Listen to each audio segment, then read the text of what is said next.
2, 3 berhenti. Yang bergerak akan mati. Semua pasti pernah memainkan permainan ini saat kecil. Namun permainan kali ini justru berbeda. Waktu dimulai. Boneka yang besar mulai menghitung. Seorang pria berambut pirang melaju paling depan. Namun dia berdiri tidak seimbang. Kebetulan boneka itu berbalik. Nomor 324 dikeluarkan. Orang bodoh itu ketahuan. Ternyata orang yang bergerak akan membayar dengan nyawanya. Pria tampan di belakangnya ketakutan dan segera berlari mundur. Tapi dia tidak beruntung. Ini adalah drama Korea yang paling menarik tahun ini. Permainan cumi-cumi.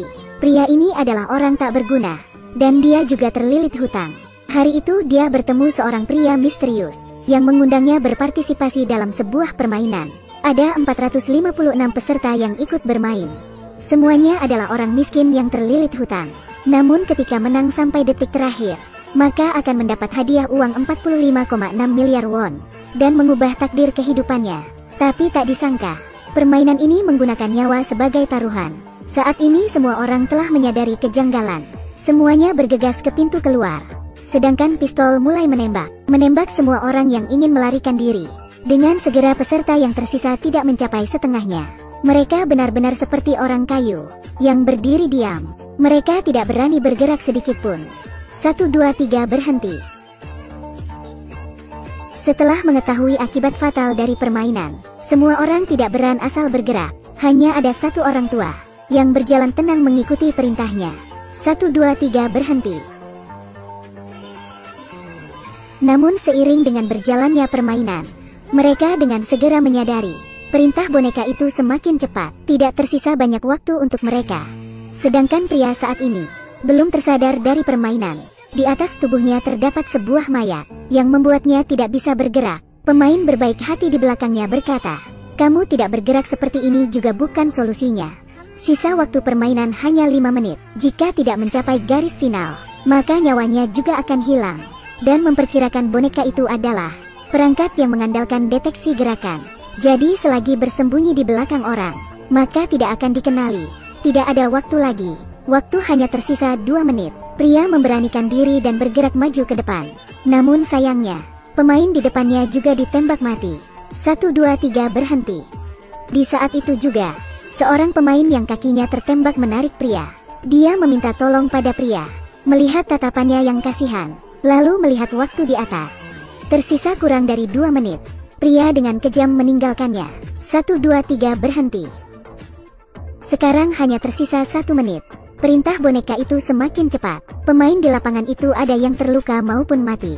Tapi juga banyak orang yang telah mencapai garis final. Sedangkan pria masih berjarak beberapa meter dari garis final. Namun di saat itu juga, untung aja seorang pria hitam menyelamatkan pria. Perintah terakhir dimulai. Semua orang mulai melaju ke depan. Pria dan orang hitam itu tiba di garis final saat detik terakhir. Namun pemain lain yang belum mencapai garis final tidaklah begitu beruntung. Mereka ditembak satu persatu. Tidak ada yang lolos dari tembakan. Namun pemain yang berhasil ini tidak sempat beristirahat. Permainan kedua dimulai. Di permainan berikutnya adalah lomba tarik tambang beranggota 10 pemain. Sebuah menari besi setinggi 100 meter. Hanya dengan membuat lawan terjatuh, maka akan bisa meraih kemenangan. Saat ini peserta hanya tersisa 108 orang. Perlombaan tarik tambang dimulai. Ronde pertama. 10 pria kuat melawan sekelompok orang lemah. Waktu belum berjalan setengah. Kelompok orang lemah ini telah ditarik. Semua anggota tim itu meninggal. Ronde kedua giliran pria ini. Namun dia sangat sial. Karena di timnya terdapat 3 wanita dan 1 orang tua. Sedangkan yang akan mereka lawan adalah 10 pria kuat. Sialan. Mereka tampak sedih ketika berjalan ke lapangan, karena mengira ini adalah permainan yang pasti kalah. Namun pria tua ini telah mengenali situasi ini. Jangan terlalu berkecil hati. Tarik tambang tidak hanya mengandalkan energi. Dia memberihu semua orang. Pertama, orang yang berdiri di depan sangat penting. Itu haruslah orang yang paling kuat. Kemudian posisi semua orang juga sangat penting. Meletakkan tali di tengah. Berdiri silang kiri dan kanan. Kedua kaki berdiri tegak dan lurus. Menjepit tali di bawah ketiak. Dengan begitu kita bisa mengeluarkan semua tenaga. Sebuah suara tembakan. Semua anggota tim pria bersandar ke belakang. Mereka melakukan seperti yang diajarkan pria tua. Satu persatu menghadapkan perut mereka ke atas. Dengan bertahan seperti itu, dan meskipun lawan mengeluarkan tenaga sebesar apapun, mereka tetap tidak bisa menariknya. Dengan pertahanan ini, tim lawan akan kacau. Tarik. Tim pria kuat dengan segera ditarik. Melihat kemenangan semakin mendekat, namun kekuatan mereka tidak bisa dibanding dengan pria kuat. Tim pria itu dengan segera ditarik kembali, dan formasi awal mereka telah berantakan. Cepat pikirkan cara. Di momen krisis ini, seorang anggota tim menyarankan, di bawah perintah semua orang berjalan 3 langkah ke depan. Tidak ada yang berani mengambil risiko. Namun jika tak dicoba mereka akan segera kalah. Pada momen itu, mereka hanya bisa mempertaruhkan untuk terakhir kalinya. 3, 2, 1. Benar saja. Langkah itu membuat semua anggota tim pria kuat terjatuh. Di saat itu juga, tim pria mengambil kesempatan, menarik dengan cepat ketika lawannya akan berdiri. Akhirnya permainan ini berakhir dengan mendebarkan, namun pria belum sempat mengambil napas. Permainan selanjutnya dimulai lagi. Permainan berikutnya adalah jembatan kaca perenggut nyawa. Di depan para pemain terdapat 2 jembatan. Satu sisi adalah kaca yang kuat. Sisi lainnya adalah kaca yang mudah hancur. Pemain bermain berdasarkan urutan nomor. Memilih secara acak salah satu kaca di depan. Jika memilih tepat kaca yang kuat, maka tetap bisa berjalan ke depan. Jika salah memilih kaca yang mudah hancur, maka akan menjadi daging tumbuk. Untungnya pria ini adalah yang terakhir bermain. Namun dia tidak bisa terlalu senang, karena waktu melewati jembatan hanya 16 menit. Jika tidak melewati jembatan di waktu yang ditentukan, maka nyawanya juga akan melayang. Pemain pertama mulai bermain. Dia sangat ragu dan memilih sebelah kiri. Tampaknya sebelah kiri adalah jembatan kaca yang kuat. Pemain nomor 1 dengan segera melompat ke depan. Sangat jelas dia salah memilih. Giliran pemain nomor 2 bermain. Menurut aturan kaca pertama sebelah kiri adalah kaca kuat. Kaca kedua sebelah kanan adalah kaca kuat. Maka kaca ketiga harusnya ada di sebelah kiri. Ternyata ini tidak ada aturan sama sekali. Semuanya mengandalkan tebakan. Dengan segera giliran pemain ketiga. Pemain ketiga ini adalah ahli matematika. Dia menghitung di depannya masih ada 15 buah kaca. Kemudian sesuai hitungannya, kemungkinan dia berhasil hanyalah 1/30.000%. Dia memberanikan berlari ke depan.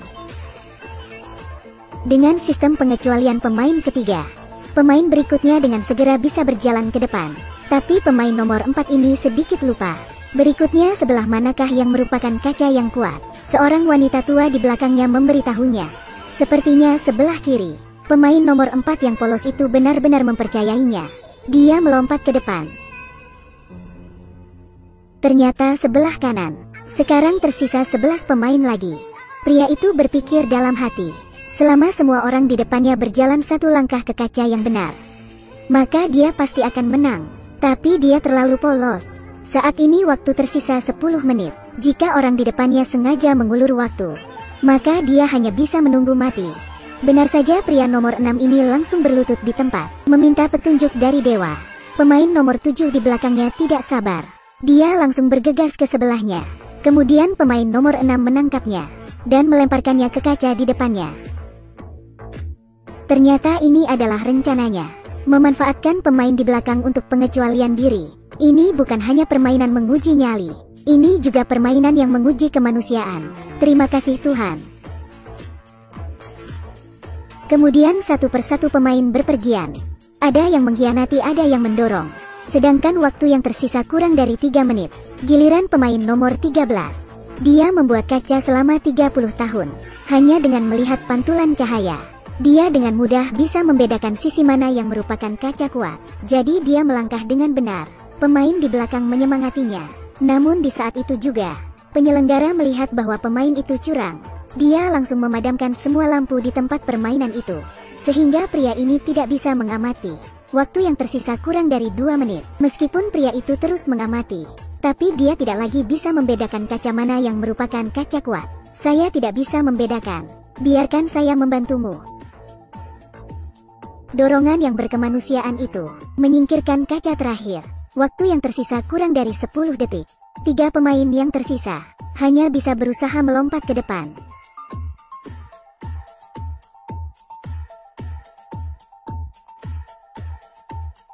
Tapi permainan ini masih belum berakhir. Tiga orang yang selamat ini akan menghadapi tantangan mematikan seperti apa lagi. Sampai jumpa.